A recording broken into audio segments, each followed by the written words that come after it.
Du 1er au 8 décembre, élection des instances représentatives dans la police nationale. Pourquoi voter Alternative Police? C'est la question qu'on va vous poser, Denis Jacob. Pourquoi voter Alternative Police? Pourquoi voter Alternative Police? Bien, aujourd'hui, nous sommes implantés partout sur le territoire. Nous avons de nombreux représentants. Nous avons un bilan, contrairement à 2018 où on se présentait pour la première fois.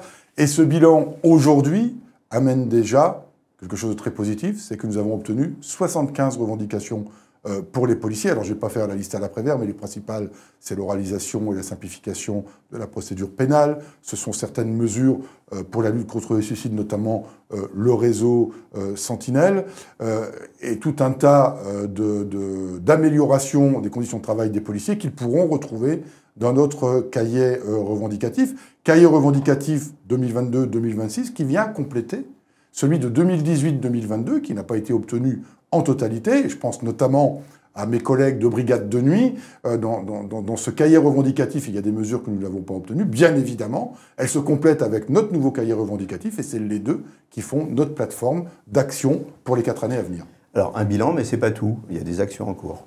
Bien évidemment, les actions principales que nous avons conduites récemment, ce sont des actions pour dénoncer la loi d'orientation de programmation du ministère de l'Intérieur, qui se décline sous la forme d'un protocole d'accord qui a lésé des brigadiers chefs, des gardiens de la paix, mais aussi qui a des conséquences, puisqu'il y a des contreparties, et notamment la réforme de la police nationale avec les DDPN, et le fait qu'aujourd'hui, on veuille réformer foncièrement la police judiciaire.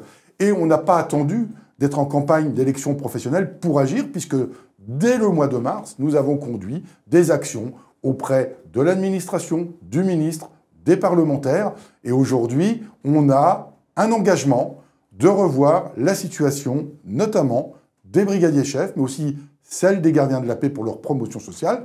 Et tout ça, c'est quelque chose de concret, et on ne pourra pas venir nous taxer, Alternative Police, qu'on a utilisé ces actualités pour essayer de convaincre les collègues de voter pour nous. Je pense qu'ils sont déjà convaincus, ils savent ce que l'on a fait, ils savent comment nous avons travaillé, et je pense qu'aujourd'hui, il est temps pour eux d'ouvrir les yeux et de comprendre qu'il faut changer de méthode syndicale, et que la seule méthode syndicale qui vaille, c'est le renouveau syndical, c'est voter pour Alternative Police. CSA, CAP, on va parler des têtes de liste?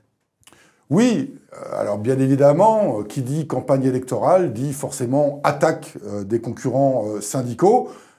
Les choses sont très claires. Effectivement, nous sommes dans une confédération, la CFDT. Nous travaillons donc avec des partenaires, mais sur les comités sociaux d'administration, où l'on vote pour une confédération, la CFDT, toutes les têtes de liste au niveau national sont des membres d'Alternative Police. Ce sont donc des membres du corps d'encadrement et d'application qui siégeront en tant que titulaires dans les instances ministérielles de police ou locales. Du 1er au 8 décembre, alors, on vote CFDT, CFDT, Alternative Police.